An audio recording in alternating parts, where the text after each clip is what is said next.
अस्सलाम वालेकुम, welcome back to my channel. If you guys have watched my previous video तो उसमें मैंने 5 डेज़ में क्रिमिनोलॉजी को प्रिपेयर करने का एक तरीका और एक स्केड्यूल बताया था which is right in front of you guys. तो आज इस वीडियो में हम उसी पे अमल करते हुए 5 लेक्चर्स में क्रिमिनोलॉजी का ओवरव्यू लेंगे। इस वीडियो में सेक्शन 1 को हाफ कवर किया है क्योंकि क्रिमिनोलॉजी से रिलेटेड सारी न्यू टर्म्स इस सेक्शन में हैं, उनको देखेंगे और थोड़ा लेंथी भी है और स्टार्टिंग भी है। So without any further delay let's start. तो सबसे पहले आता है डेफिनेशन ऑफ क्राइम। 3 से 4 क्राइम की डेफिनेशंस हैं अलॉन्ग विद देयर रिसोर्सेज। अगर आप रिसोर्स भी याद कर लें और लिख लें तो it is well and good, नहीं भी हो तो कोई बात नहीं। अच्छा, सबसे पहला है ब्लैक स्टोन के मुताबिक the definition of crime. A crime is an act committed और omitted in violation of public law either forbidding और कमांडिंग इट। ये ब्लैक स्टोन की डेफिनेशन है जिसके मुताबिक क्राइम एक ऐसा अमल है जो कि पब्लिक लॉ को वायलेट करे। उसके बाद आती है ऑक्सफोर्ड डिक्शनरी ऑफ सोशियोलॉजी की डेफिनेशन। उसमें आता है एन एक्शन और omission which constitutes an offence and is punishable by law. कोई भी ऐसा एक्शन, कोई भी ऐसा काम या कोई भी ऐसी भूल चूक जो कि जिससे कि कोई जुर्म हो और लॉ में उसकी सज़ा हो, उसको कहते हैं क्राइम। उसके बाद आती है ब्लैक्स लॉ डिक्शनरी की डेफिनेशन जिसके मुताबिक crime is a social harm. Crime जो है वो एक सोशल हार्म है which has been made punishable, जिसकी सज़ा रखी गई है। ओके, तो ये थी 3 डेफिनेशंस। उसके बाद अगला है types of crime in legal terms. Legal terms में क्राइम्स की टाइप्स। सबसे पहली आती है माला इन से। Mala in se means wrong in itself, के खुद में ही गलत होना। It is any act or omission which is universally recognised as a criminal offence. कोई भी ऐसा काम जो कि यूनिवर्सली पूरी दुनिया में उसको गलत और क्रिमिनल ऑफेंस ही माना जाता है, उसको बोलते हैं माला इन से, जैसे कि मर्डर, थेफ्ट, रोबरी, कत्ल या चोरी वगैरह। उसके बाद आती है माला प्रोहिबिटा, मतलब प्रोहिबिटेड बाय स्टैट्यूट, कानून के मुताबिक उसको गलत माना जाता है। ये कोई भी ऐसी गलती या कोई भी ऐसा काम जो कि यूनिवर्सली तो क्राइम नहीं है but they are criminalised in the view of peculiar circumstances, लेकिन कुछ खास वक्तों में या खास जगहों पे उसे क्राइम माना जाता है। जैसे कि काइट फ्लाइंग, पाकिस्तान के कुछ इलाकों में ये एक क्राइम है काइट फ्लाइंग, जबकि अगर हम दुनिया के दूसरे ममालिक में जाएँ तो वहाँ पर ये क्राइम नहीं है। उसके बाद आता है types of crimes in terms of severity and intensity. Intensity और सिवियरिटी के मुताबिक जो है क्राइम की टाइप्स, उसमें सबसे पहले आ जाता है इन्फ्रैक्शन। इन्फ्रैक्शन कहते हैं खिलाफ वर्जी को। स्मॉल वायलेशन ऑफ लॉ, छोटी छोटी कानून की खिलाफ वर्जियाँ which do not attract imprisonment in jail, जिनकी के जेल वगैरह की कोई सज़ा नहीं है, इनमें फ़ाइन होते हैं, जैसे कि एंड देयरफॉर कंटेन पनिशमेंट और फाइन्स ओनली। जिस तरह के हो गया स्पीडिंग, ओवर स्पीडिंग हो गया, नॉइस वायलेशन हो गया और लिटरिंग, गन फैलाना वगैरह। उसके बाद आता है मिस डिमिनोर। मिस डिमिनोर ऑफेंस होते हैं, जुर्म होते हैं लेकिन लेस सीरियस, जिनकी which the imprisonment do not extend beyond a year, जिनकी सज़ा 1 साल से कम होती है, उन्हें बोलते हैं मिस डिमिनोर। जैसे कि ड्रग ड्राइविंग, पेटी थेफ्ट, शॉपलिफ्टिंग, असॉल्ट। शॉपलिफ्टिंग मतलब आप दुकान पे गए, वहाँ से कुछ उठा लिया, या फिर आपने ड्रग्स लेके ड्राइविंग कर रहे हैं, ड्रिंकिंग करके ड्राइविंग कर रहे हैं, तो ये आ जाते हैं मिस डिमिनोर में। उसके बाद आ जाता है फेलनी, बड़े जुराइम, मोर सीरियस क्राइम्स, जैसे कि मर्डर, रॉबरी, रेप एट्सेट्रा। उसके बाद नेक्स्ट आता है हमारे पास elements of crime. Elements of crime में legal elements of crime, elements of crime में आ जाता है एक्शन, एक्टस रियस बोलते हैं उसको, क्रिमिनल इंटेंट, मेंस रिया, पोजेशन और कॉन्करेंस। या फिर इसके लिए मैंने एक डायग्राम भी बनाई हुई है। एलिमेंट्स ऑफ क्राइम में आ जाता है actus reus, mens rea, legality, harm, motive और पेनल्टी। एक्टस रिया किसे बोलते हैं? एक्टस रिया बोलते हैं एक्शन को, कि कोई काम हुआ है, कोई जुर्म हुआ है। मेंस रिया बोलते हैं इंटेंशन, कि जुर्म करने वाले की इंटेंशन भी जुर्म करना ही था, गलती से नहीं हुआ है। उसके बाद होता है लीगैलिटी। लीगैलिटी का मतलब कि क्या उस लॉ में, उस जगह के लॉ में इसको क्राइम माना भी जाता है। जैसे कि कुछ जगहों पे कुछ चीज़ें जो होती हैं वो क्राइम नहीं होती। हमारे यहाँ ड्रिंकिंग क्राइम है, बाकी बहुत से मुल्कों में ये क्राइम नहीं है, तो लीगैलिटी होनी चाहिए। हार्म, कि क्या इससे कोई हार्म हो रहा है, किसी को कोई नुकसान पहुँच रहा है। मोटिव, कि उस क्राइम का मोटिव क्या है, what was the motive behind that crime. उसके बाद आता है penalty. Does the law of the place has declared penalty, कि क्या उस जगह के लॉ में उस काम की कोई पेनल्टी या कोई पनिशमेंट है। तो ये है एलिमेंट्स ऑफ क्राइम। इसका बुक पे भी एक टॉपिक था तो हम वहाँ से भी देख लेते हैं। इसमें उन्होंने एलिमेंट्स ऑफ क्राइम दिया हुआ है एक्टस रिया, मेंस रिया, कोजेशन और कॉन्करेंस। एक्टस रिया मतलब एक्शन हो रहा है। क्रिमिनल इंटेंट मतलब उस की इंटेंशन भी उसकी इंटेंशन भी थी क्राइम को करने की। कोजेशन, उसके पीछे वजह क्या थी। और कॉन्करेंस, कॉन्करेंस मतलब दो चीज़ों का एक साथ होना। जैसे एक्टर मेंस रिया में हम देख लेते हैं, जैसे कि यहाँ एग्जाम्पल दी हुई है। A has committed no crime if he had no intent of killing B, rather shot from his gun accidentally, कि एक पर्सन है ए और एक है बी। ए से बी को गलती से गोली लग जाती है, उसकी उसके पीछे इंटेंशन नहीं थी उसको मारने की, तो A has committed no crime, उस पर कोई क्राइम का चार्ज नहीं लगेगा क्योंकि उसकी इंटेंशन ही नहीं थी, वो गलती से गोली चल जाती है। उसके बाद आ जाता है कोजेशन। कोजेशन मतलब उसके पीछे वजह तो उसके मरने की वजह या किसी भी क्राइम के पीछे कोई इंसान मर जाता है तो उसके पीछे वो वजह क्या वही थी। इसमें देख लेते हैं, जैसे कि एग्जांपल देख लेते हैं। अ पर्सन नेम्ड वाइट, एक पर्सन था जिसका नाम था White, hatched a plan to kill his mother, अपनी माँ को मारने का एक प्लान बनाता है बाय पॉइजनिंग हर मिल्क, उसके दूध में जहर डाल के, which he used to take before sleeping, जो कि वो सोने से पहले पिया करती थी। बट ऑन दैट डे, लेकिन उस दिन, the mother took only a few sips of milk, उस दिन उसकी माँ सिर्फ एक दो घूंटे दूध के लेती है, जो कि उसको मारने के लिए ना काफ़ी था, was insufficient to cause death. However, लेकिन फिर भी her mother died of heart attack, उसकी माँ जो है उसी रात हार्ट अटैक से मर जाती है। White was charged for attempt to murder, अब वाइट के ऊपर उसकी माँ को मारने का नहीं बल्कि अटेम्प्ट टू मर्डर का चार्ज लगा था इंस्टेड ऑफ मर्डर, क्योंकि उसकी मौत के पीछे की जो वजह थी वो उसका जहर नहीं बल्कि हार्ट अटैक था। Although both actors Rias and Mens Ria were present in the case, although actors Ria action और इंटेंशन दोनों ही इस केस के पीछे थी, लेकिन जो वजह थी उसकी मौत की वो कुछ और थी। उसके बाद आ जाता है कॉन्करेंस, दो चीज़ों का एक साथ होना।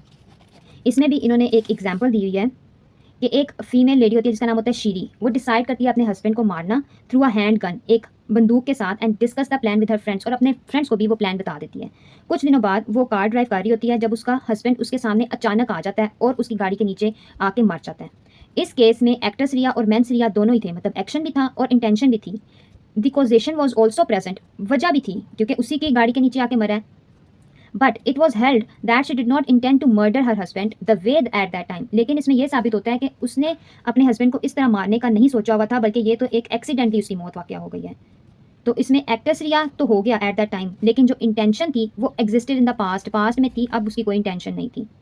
तो नो क्रिमिनल लाइबिलिटी अरोज, उसके ऊपर कोई क्रिमिनल चार्ज नहीं लगता।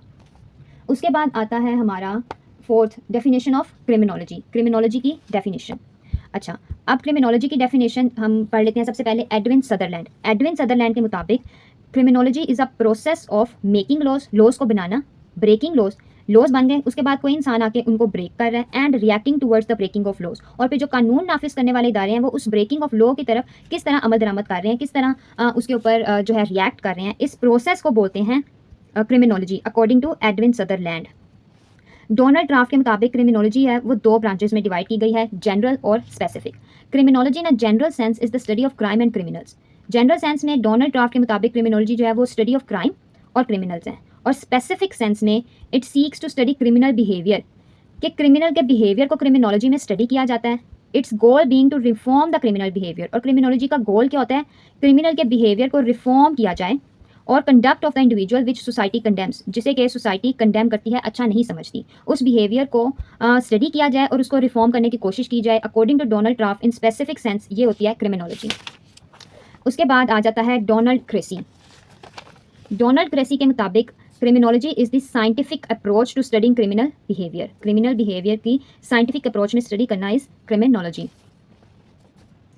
वेबस्टार की भी एक डेफिनेशन दी हुई है, criminology is the scientific study of crime as a social phenomena और of criminals and their behaviour and family conditions. तो ये सारी ऑलमोस्ट सेम ही है कि क्रिमिनोलॉजी क्या है, क्राइम को और क्रिमिनल के बिहेवियर को स्टडी करना। उसके बाद आ जाता है origin of the term criminology, कि क्रिमिनोलॉजी की जो टर्म है वो ओरिजिनेट कहाँ से हुई है। ये एक लैटिन वर्ड था जिसका जो कि था क्राइमन, और जिसका मतलब था accusation. The term criminology was coined by an Italian jurist and criminologist Raffaele Garofalo, Raffaele Garofalo, ये एक इटालियन ज्यूरिस्ट और क्रिमिनोलॉजिस्ट था जिसने ये टर्म क्रिमिनोलॉजी सबसे पहले यूज़ की थी इन 1885। ये एमसीक्यूज़ में आ सकते हैं। उसके बाद आ जाता है डिवीजन्स ऑफ क्रिमिनोलॉजी, कि क्रिमिनोलॉजी की डिवीजन, क्रिमिनोलॉजी को 3 कंपोनेंट्स में डिवाइड किया है, sociology of law, criminal etiology और पिनोलॉजी। तो ये तीनों क्या हैं, इनकी हम डेफिनेशंस भी पढ़ लेते हैं।